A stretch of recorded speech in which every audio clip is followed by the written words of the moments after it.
Bismillahirrahmanirrahim. Kepada Pak Ustadz, waktu tempat kita persilakan untuk digunakan menyampaikan materi kajiannya. Tafadhol.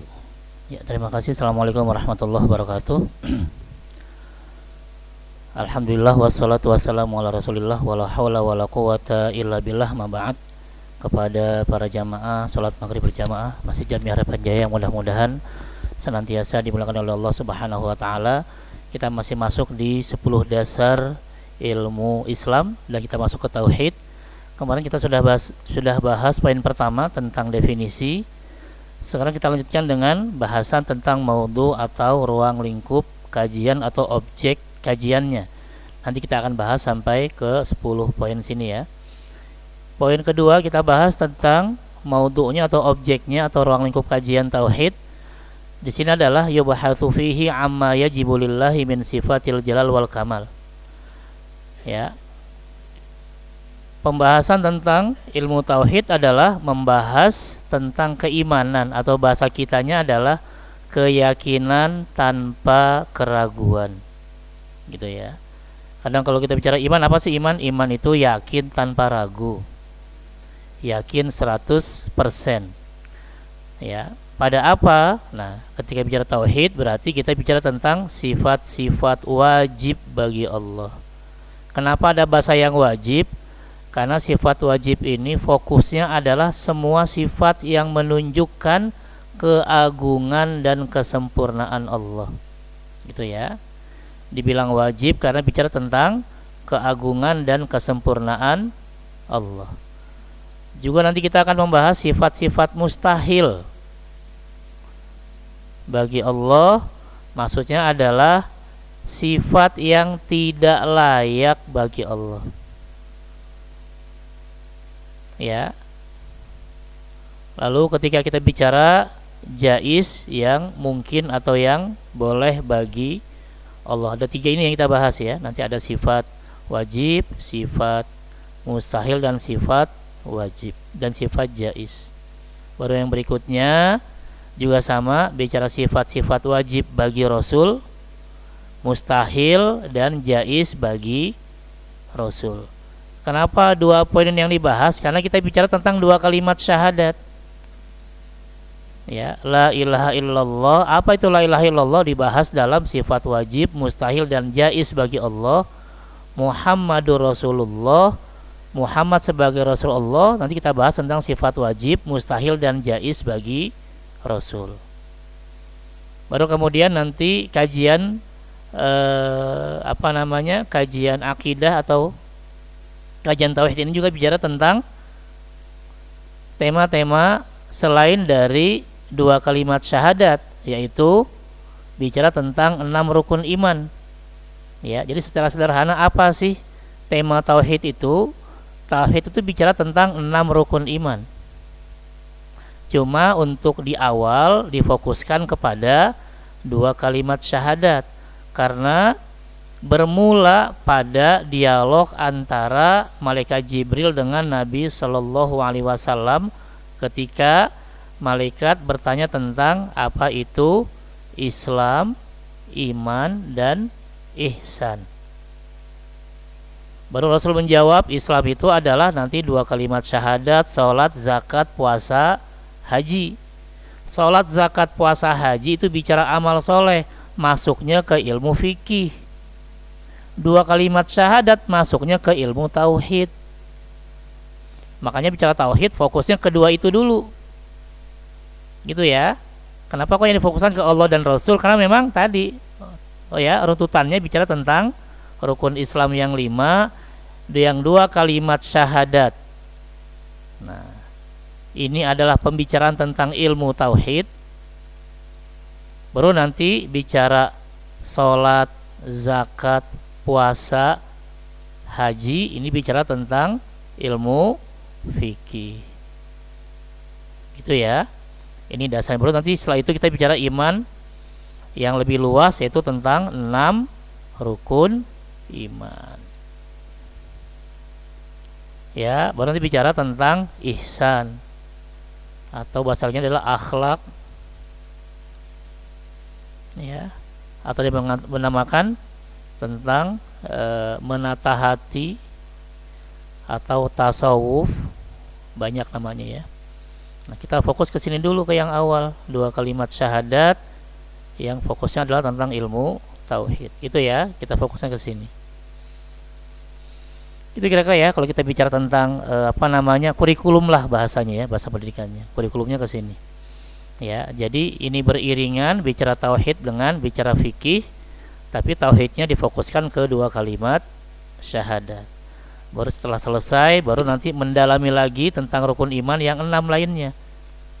Ya, iman pada malaikat, kitab, rasul, kemudian hari kiamat dan takdir. Oke ya, ini bicara tentang poin yang kedua, yaitu objek dari kajian ilmu tauhid. Kita lanjut yang ketiga. Apa sih manfaat belajar ilmu tauhid? Ya, kalau nggak ada manfaatnya ngapain kita belajar? Nah, dikatakan di sini manfaatnya adalah ma'rifatullah bil barohinil qat'iyyah. Ma'rifat Allah, mengenal Allah dengan dalil-dalil yang qat'i atau dalil yang meyakinkan.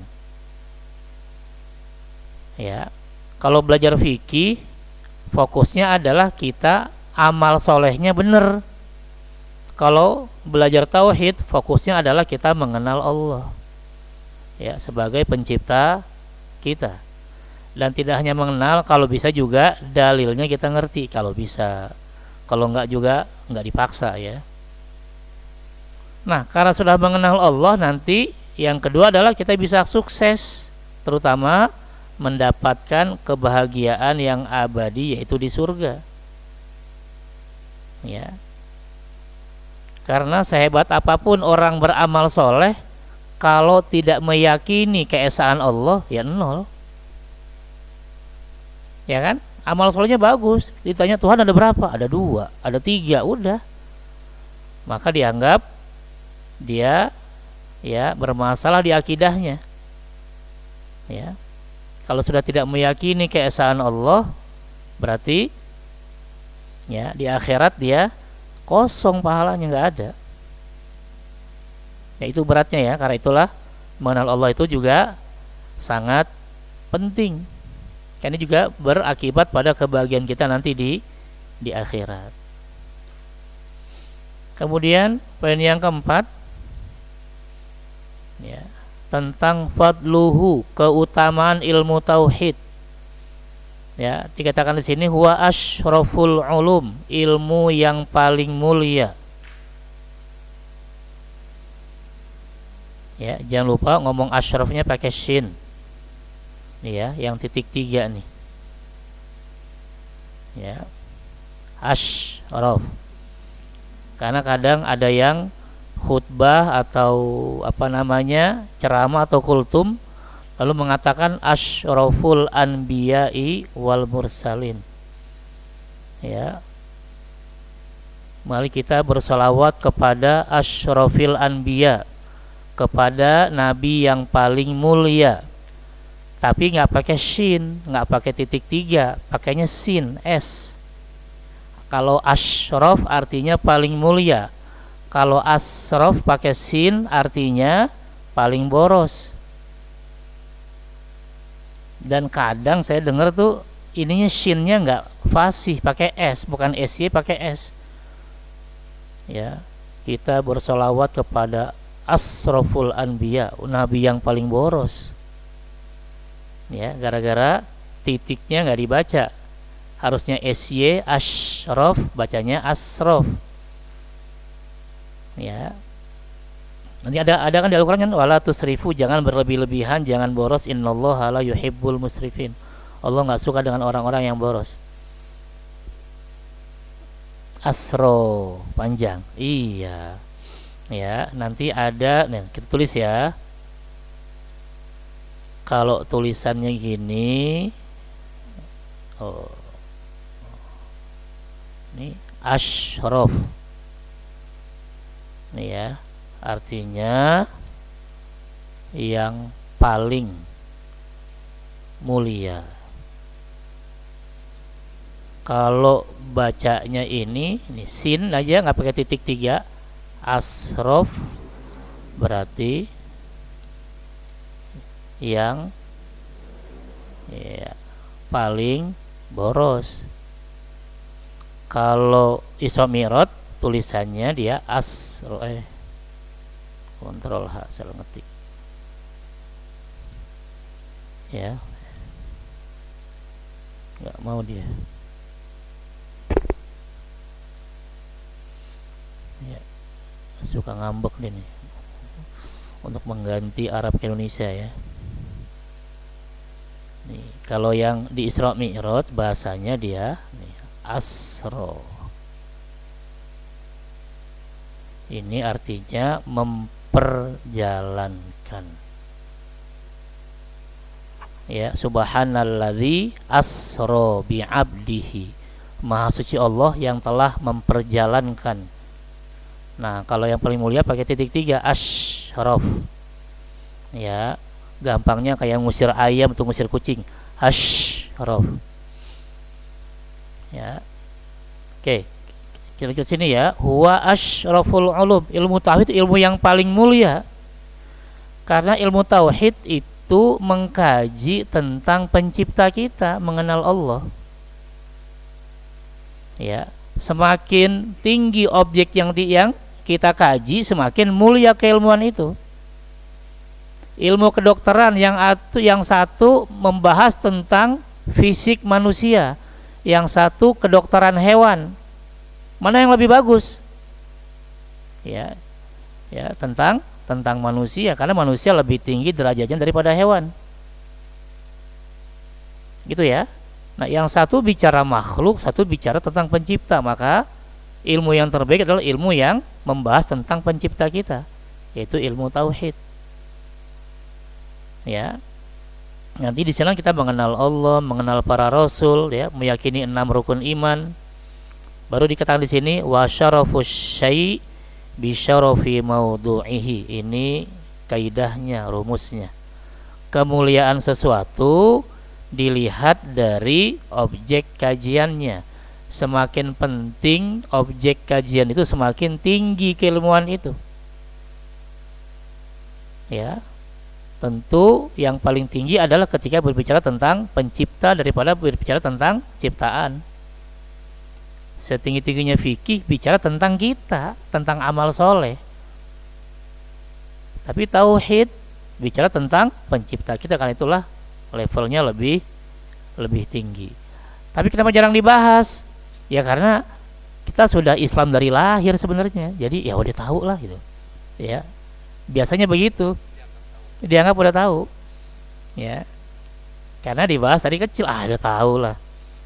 Ya kan, bahkan juga sifat 20-nya pada apal kan, wujud kidam bako dia apal. Yang kelima, kaitan ilmu tauhid dengan ilmu Islam lainnya. Ya, dikatakan di sini bahwa ilmu tauhid adalah asal atau dasar atau pondasi bagi ilmu-ilmu Islam lainnya. Tauhid itu pondasi, selain tauhid itu dianggap cabangnya. Jadi pokok dari keilmuan Islam adalah tauhid. Baru selain dari itu dianggap cabangnya. Ya. Cuma tadi karena memang kita dari kecil sudah terbiasa, apalagi juga kita homogen ya, dalam artian ya kebanyakan kita hidup di lingkungan yang sesama muslim, jadi nggak ada masalah. Tapi kalau hidup di tengah-tengah komunitas non-Islam, barulah itu harus didalami ilmu tentang tauhid. Yang keenam, wadi'uhu, ya. Atau ada pertanyaan deh biar nggak bosan. Mungkin ada Bapak atau Ibu yang ingin bertanya dari apa yang telah disampaikan Pak Ustadz. Silakan.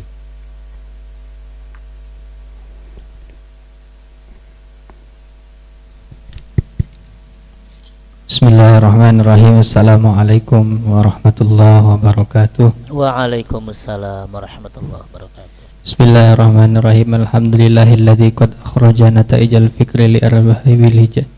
Mohon Ustaz, mohon untuk diizinkan bertanya.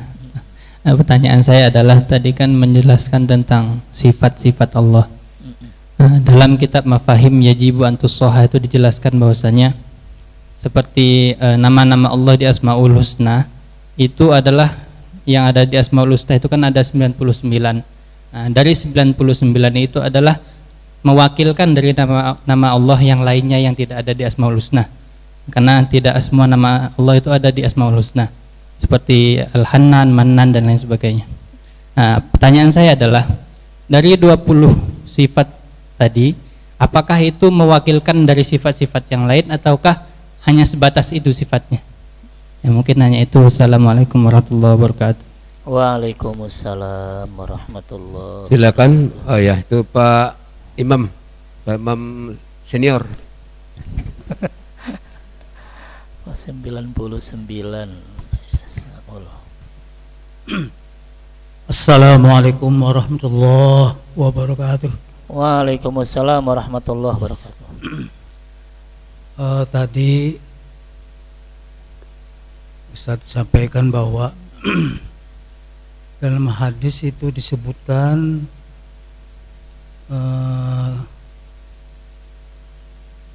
Islam dengan iman itu adalah Islam duluan. Tapi dalam Al-Quran sendiri menyebutkan bahwa iman dulu, keyakinan. Kan ada pertanyaan dalam Al-Quran itu, lupa saya ya. Tapi yang jelas itu Al-Quran sendiri menyebutkan iman dulu dari baru Islam. Jadi ini kira-kira yang mana?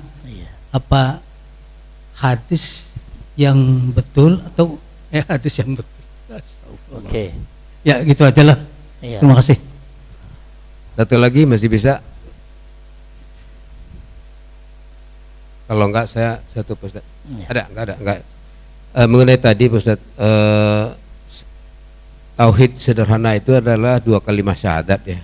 Yang lengkapnya itu rukun iman gitu. Tetapi di dalam kajian-kajian kita selama ini 2 kalimat syahadat itu masuk rukun Islam gitu.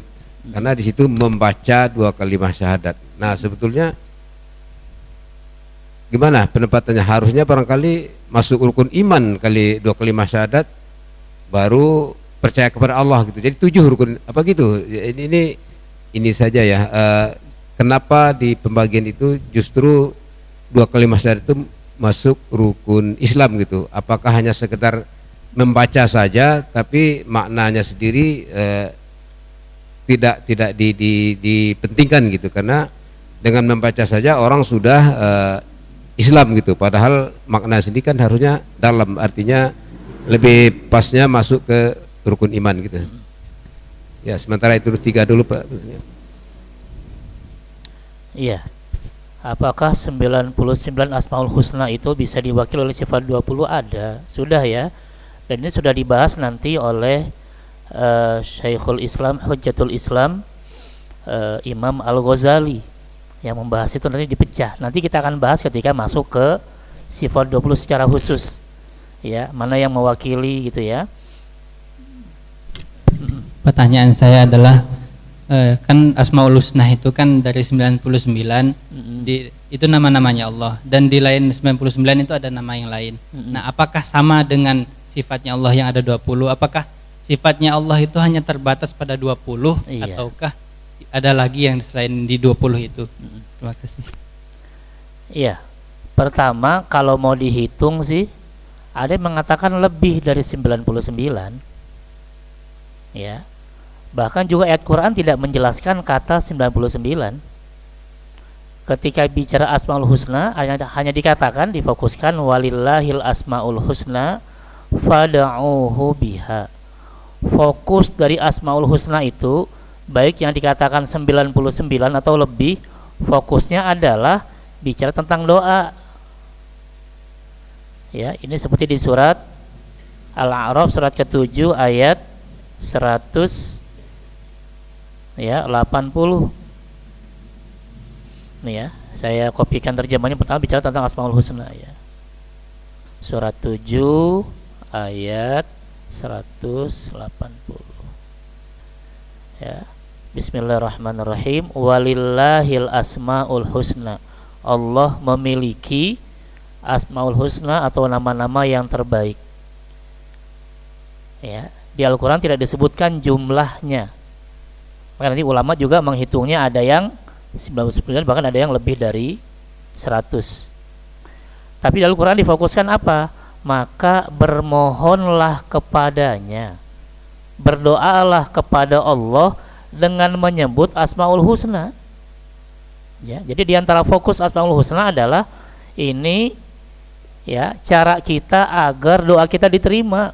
Sebutkan, mau semuanya silahkan, mau sebagian silahkan, mau salah satu silahkan. Yang penting yang cocok.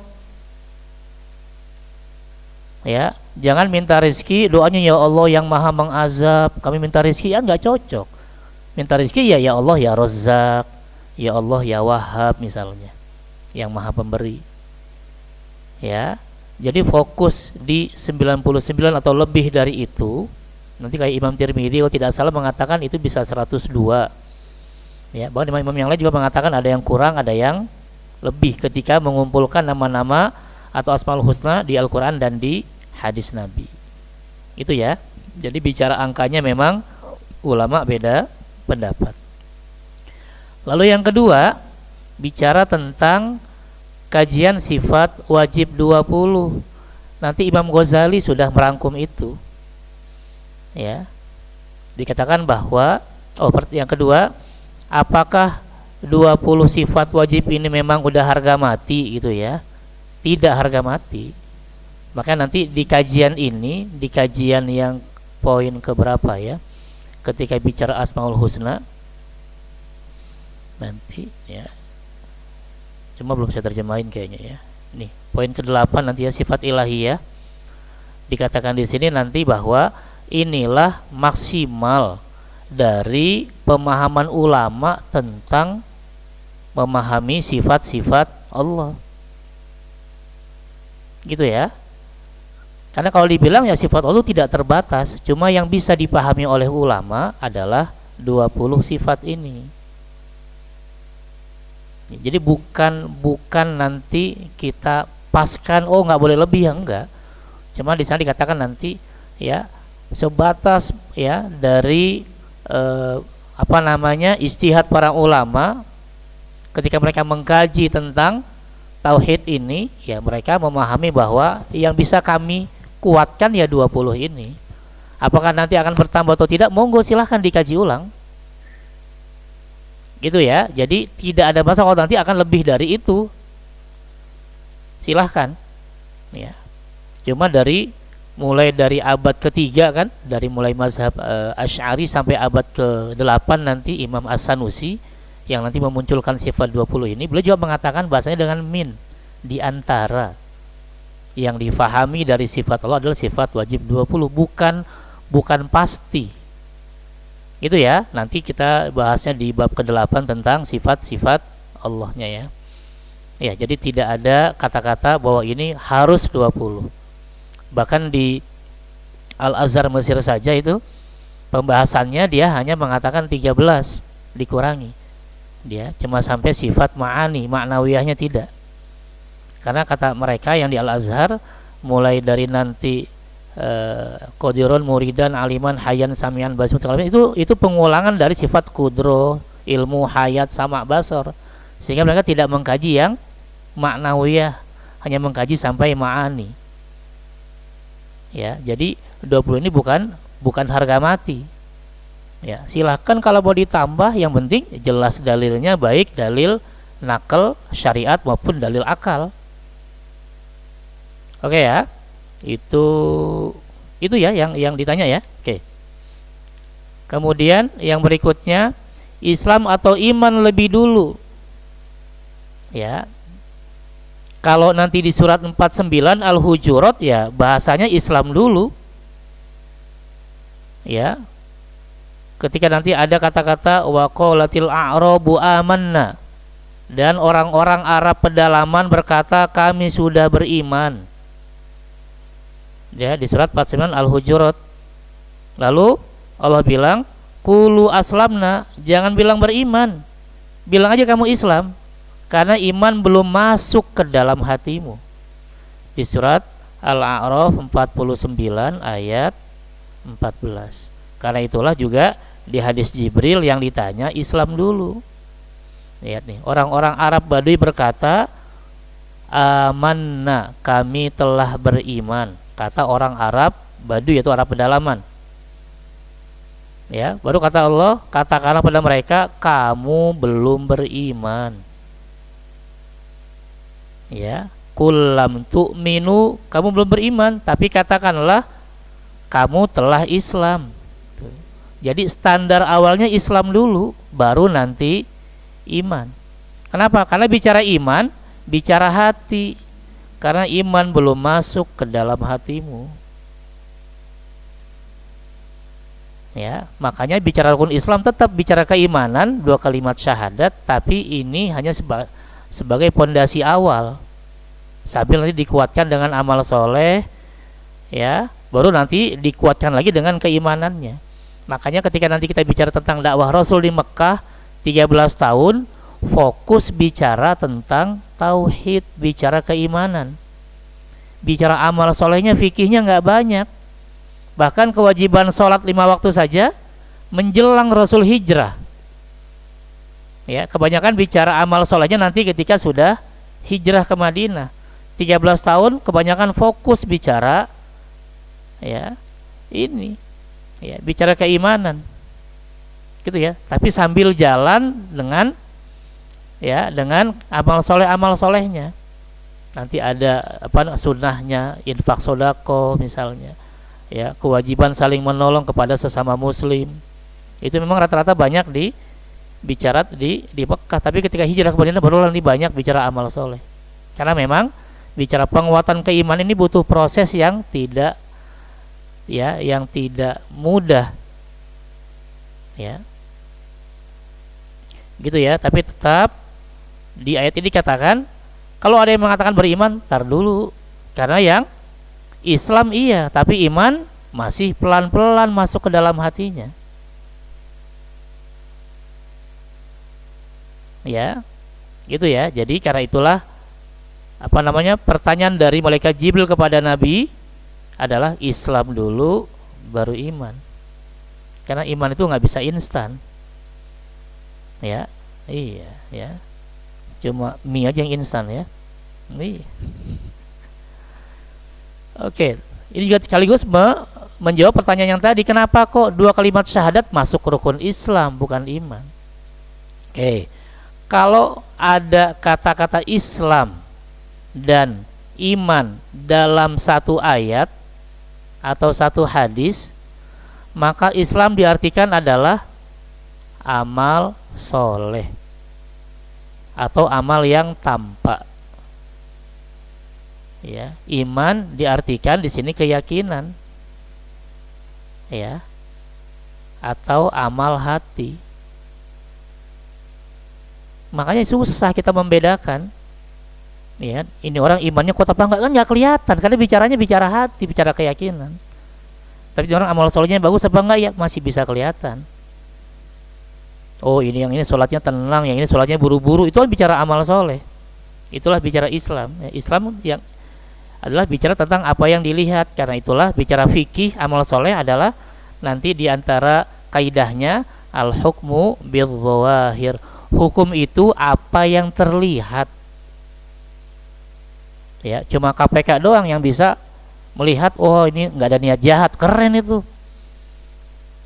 Iya, KPK lebih keren dari ahli fikih. Ahli fikih aja nggak berani ngomong begitu. Ahli fikih bicara al-hukmu bil-zawahir. Hukum itu apa yang tampak, yang kelihatan. Apakah nanti dia sholatnya betul karena Allah, atau sholatnya karena ada mertua, atau sholatnya karena ada bosnya, atau sholatnya untuk menutupi bahwa dia sebenarnya kafir, ya, tapi biar dia diterima di komunitas Islam, cuma Allah yang tahu. Inilah bicara keimanan nggak kelihatan. Tapi Islam itu kelihatan karena bicara tentang amal-amal solehnya. Karena itulah ini yang didahulukan. Tapi juga disisipkan juga tentang keimanan di awal, itu 2 kalimat syahadat.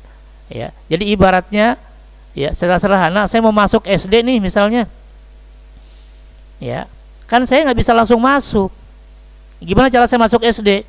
Daftar dulu. ya kan, beli formulir. Nah, daftarnya itulah 2 kalimat syahadat. Kalau saya langsung masuk kelas gimana? Nggak pakai daftar, ya kan? Di absen ya nggak ada loh. Kamu siapa kok nggak ada di absen? Mungkin juga pas masuk kelas tempat duduknya nggak ada karena sudah pas. Nah, 2 kalimat syahadat dianggap kita mendaftar untuk masuk Islam. Makanya syarat masuk Islam nanti adalah mengucapkan 2 kalimat syahadat. Barulah setelah itu sambil jalan amal solehnya, sholat, zakat, puasa, haji maupun muamalat, sambil memperkuat keimanannya. Karena kalau langsung kamu harus belajar dulu ya keimanan ya 13 tahun seperti zaman Nabi, ya kapan masuk Islamnya? Ini dianggap belajar yang minimalis, mengerti 2 kalimat syahadat. Karena itulah 2 kalimat syahadat ya itu disederhanakan oleh para ulama kita dengan aqaid 50 akidah seket itu. Dengan memahami 50 keyakinan ini ya, wujud kidam bako termasuk tentang sifat wajib bagi Rasul, sidik, amanah, tabligh, fatonah, dianggap memahami 2 kalimat syahadat. Sehingga ketika ada orang yang sudah mengucapkan 2 kalimat syahadat dengan memahami akidah yang 50 tadi, dianggap sudah memahami Islam, memahami 2 kalimat syahadat secara minimalis. Barulah setelah itu dia tinggal dikuatkan dengan kajian-kajian tauhidnya. Gitu ya. Kita kan pasti kalau bicara tentang pembelajaran kan bicara tentang umum dulu. Ya, ini ya peta dari apa yang akan kita pelajari selama 1 semester misalnya. Kan diajar dulu petanya begini-begini. Oh iya, poin-poinnya ini. Baru nanti satu persatu akan kita bahas. Sama kayak di sini kan, kita kan juga pembahasan di buku ini kan juga sama ya, sudah dibahas di awal. Kita nanti akan membahas beberapa poin di sini ya. Di buku ini sudah dibahas, cuma nanti pembahasannya pelan-pelan. Yang penting dia nerima masuk Islam, mengucapkan 2 kalimat syahadat, baru setelah itu tinggal dilanjutkan dengan mempelajari rukun iman yang 6 secara lebih mendetail, gitu ya. Nih, kan sudah dibahas di awal kan bahwa nanti kita belajarnya ini 10 prinsip dasar, bicara tentang mukallaf itu apa, hukum akal itu apa, taklid itu apa, nazar, menganalisa, meriset itu apa, iman Islam nanti dibahas di sini, baru terakhir tentang sifat-sifat Tuhan. Ini ya pembahasan kita. Nah, ketika oke, setuju, ya tinggal mengucapkan 2 kalimat syahadat, barulah membahas ini satu persatu. Gitu kurang lebih ya. Jadi ketika bicara 2 kalimat syahadat di awal, minimal dia paham secara minimal. Karena itulah tadi dibuatkan kuncinya dengan ya aqaid seket tadi, dengan keyakinan 50. Itu luar biasa para ulama kita. Ya kan, gak usah dibahas ini ya, bahwa kamu harus paham dulu 30 juz Quran. Ya kapan pahamnya? Belajar tajwid sampai sekarang kita masih salah. Ya kan? Iya. Itu ya, sehingga bagaimana ulama memudahkan. Ya. Tapi kok di zaman Nabi gampang? Ya, di zaman Nabi, nabinya orang Arab. Ya, kemudian kaumnya juga orang Arab. Jadi ketika mengucapkan la ilaha illallah, mereka udah paham. Ya kan? Ya, kalau kita kan belum tentu apa sih la ilaha illallah maksudnya. Itulah nanti disederhanakan dengan aqaid 50 gitu ya. Jadi ini masuk ke Islam iya, tapi juga pembelajarannya tetap sederhana, bahkan dibuat seperti nyanyian yang wujud kidam bako ya. Setelah sudah ngerti, hafal mengerti ya, ngerti maksudnya, barulah dia dipersilakan untuk mengucapkan 2 kalimat syahadat. Ya, karena itulah nanti ketika bicara Islam dan iman, nah nanti bahasa sederhananya gini ya.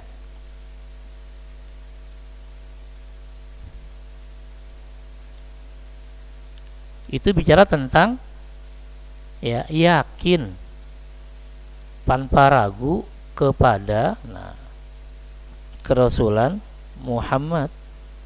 Ini dulu. Ya. Definisi Islam dan iman itu sama. Apa itu? Yakin tanpa ragu kepada kerasulan Muhammad. Kalau orang menolak, berarti dia bukan Islam, berarti dia tidak beriman. Baru yang kedua, ya, tunduk dan ya menerima semua yang dibawa oleh ya Nabi SAW. Dua ini saja. Ya, kalau ada orang yakin kerasulan Muhammad tapi nggak menerima, ya berarti bukan Islam. Ya, dua ini dulu. Ketika sudah oke, barulah mengucapkan dua kalimat syahadat, barulah siap menerima apapun yang dibawa oleh Nabi Muhammad. Itu ya kurang lebih ya. Ini kita bicaranya sederhana saja dulu, baru nanti di poin-poinnya akan kita pertegas di sana. Itu kurang lebih ya. Wallahu a'lam. Ya, ada yang mau dibahas atau kita lanjutkan?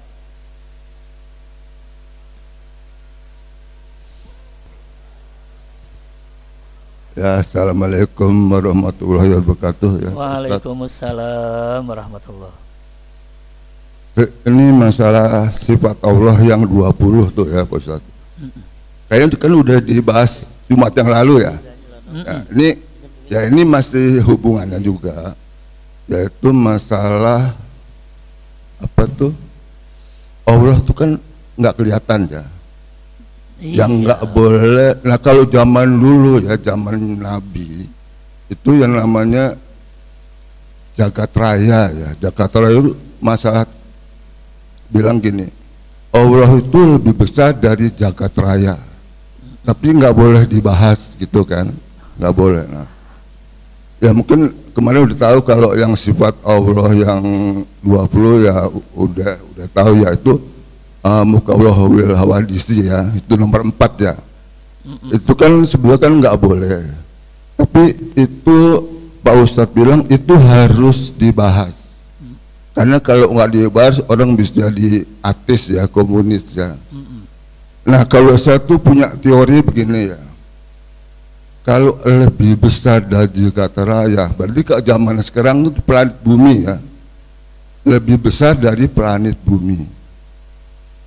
Terus satu berpikir, Allah itu kan yang menghidupkan makhluk, menghidupkan pohon, termasuk menghidupkan manusia yang kita sekarang ini ya. Kalau saya pikir sekarang itu namanya atmosfer ya. Orang kalau udah keluar dari atmosfer itu tidak bisa hidup ya. Jadi kata lain oksigen ya, oksigen itu ada di dalam atmosfer, tapi atmosfer bukan oksigen. Jadi saya berpikir begini, punya teori ya, tapi mungkin bisa benar bisa salah ya. Kalau menurut saya tuh kayaknya benar. Kalau saya bilang oksigen yang ada di dalam atmosfer itu adalah bagian dari Allah, tapi baru pemikiran saya ya. Maaf ya, itu bisa benar kan bisa salah. Kalau salah saya minta maaf, tapi kan partikel itu harus ketemu, begitu kan Pak Ustadz ya. Pak Ustadz bilang ini harus sampai ke partikel Allah apa sih, sampai sekarang sudah ketemu ya. Nah kalau dirasa begitu gimana? Dibilang kalau salah ya saya minta maaf, dan bapak-bapak jangan marah sama saya ya, nanti saya gitu ya. Sekian Pak Ustadz, terima kasih. Assalamualaikum warahmatullahi wabarakatuh. Waalaikumsalam warahmatullahi wabarakatuh. Yuk monggo Pak Haji. Ya, bismillahirrahmanirrahim. Assalamualaikum warahmatullahi wabarakatuh. Waalaikumsalam warahmatullahi wabarakatuh. Mohon izin Ustaz, saya bersyukur bahwa materi ini justru diberikan di awal. Saya setuju itu. Ya. Nah, kita ini sebetulnya mencari modul atau model. Saya ambil contoh. Karena kita ini di masjid ini banyak alumni. Satu alumni AAGIM pasti ya. Dua alumni apa namanya? Argi Danjar. Bahkan teman saya, guru saya dari Lampung itu alumni pesantren. Sebutlah 3 modul dan 3 model. Nah, saya setuju kita ini mau modul dan model ke arah mana sehingga bisa matching ya. Matching gaya Argi Danjar, matching gaya Agim, atau bahkan pesantren sekaligus. Jadi dalam sekali tembak hari ini Bisa sebutlah masuk semua gitu. Sehingga demikian sebagai intro. Assalamualaikum warahmatullahi wabarakatuh. Aan Sukandar. Waalaikumsalam.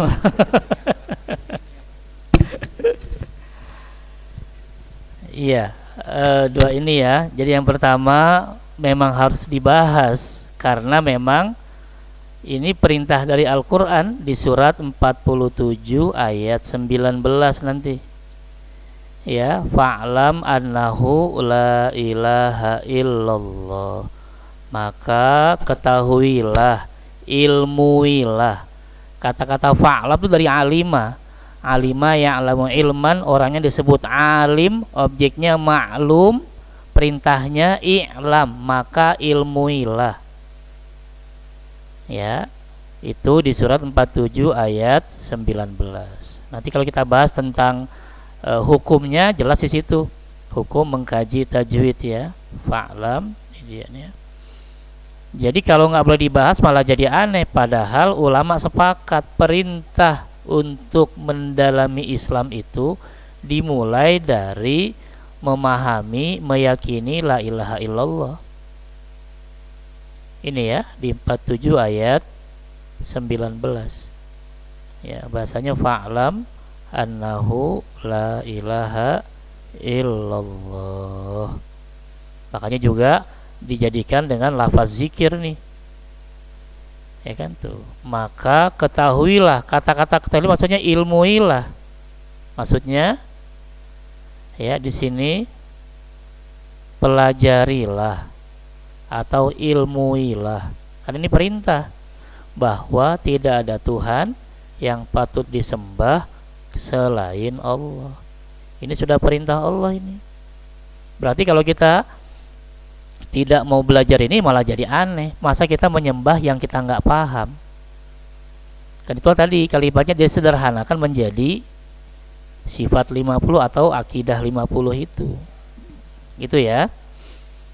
Nah, ketika tadi bicara apakah atmosfer juga bagian dari Allah? Ya tidak. Karena nanti di Al-Ankabut ayat 6 dikatakan di akhir nih, innallaha laghaniyun 'anil 'alamin. Sungguh Allah Maha Kaya, tidak memerlukan apapun dari alam ini. Jadi Allah tuh di luar alam ini, bukan bagian dari alam ini. Karena Allah nggak butuh. Kalau Allah bagian dari alam ini, berarti Allah butuh dengan alam ini. Ya, dari kata-kata Allah tidak butuh apapun dari alam semesta ini, berarti Allah di luar ini. Maka nanti kita akan membahas tentang hukum akal nanti di sini. Hukum akal itu apa sih? Ini, ya, bagian hukum akal setelah kita selesai membahas prinsip dasar dan bicara mukallaf. Berarti kita bicara ini. Di sini nanti kita akan mendetailkan apa itu wajib, apa itu mustahil, dan apa itu yang jaiz atau mungkin. Ya, dasarnya dari sini.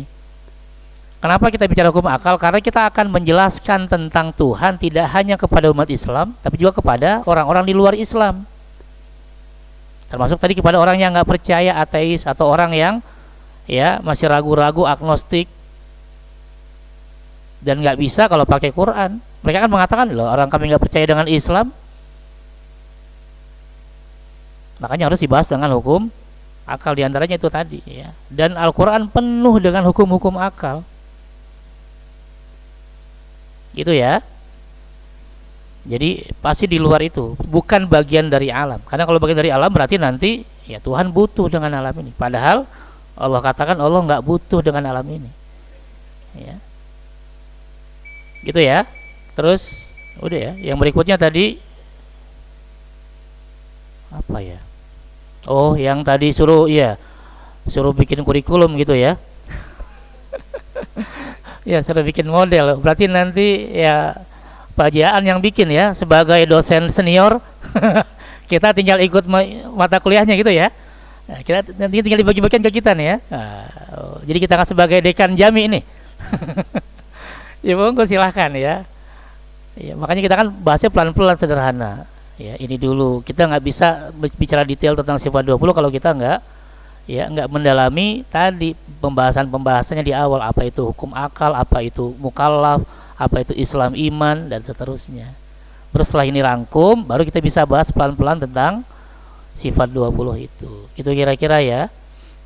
Makanya ya saya juga bahasnya pelan-pelan biar nggak kaget. Ini aja belum selesai nih ya, poin ke-6 tuh ya, perintisnya siapa kan? Iya, baru nanti kita setelah selesai ini terus baru ya nggak lama lah kan akan kita bahas secara detail tentang sifat 20. Gitu ya, wallahu a'lam. Saya kembali ke moderator. Terima kasih. Assalamualaikum warahmatullahi wabarakatuh. Waalaikumsalam warahmatullahi wabarakatuh. Terima kasih Pak Ustadz atas bahasanya pada sore ini. Memang berat ya kajinya kayaknya. Pening juga kepala gitu. Tapi mudah-mudahan dengan dibikin kurikulum Pak Aan nanti akan lebih mudah ya, mudah-mudahan.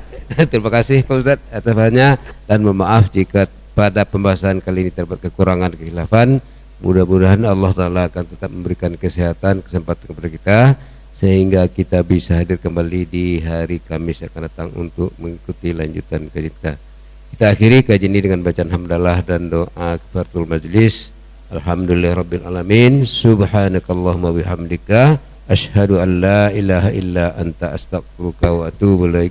Wassalamualaikum warahmatullahi wabarakatuh.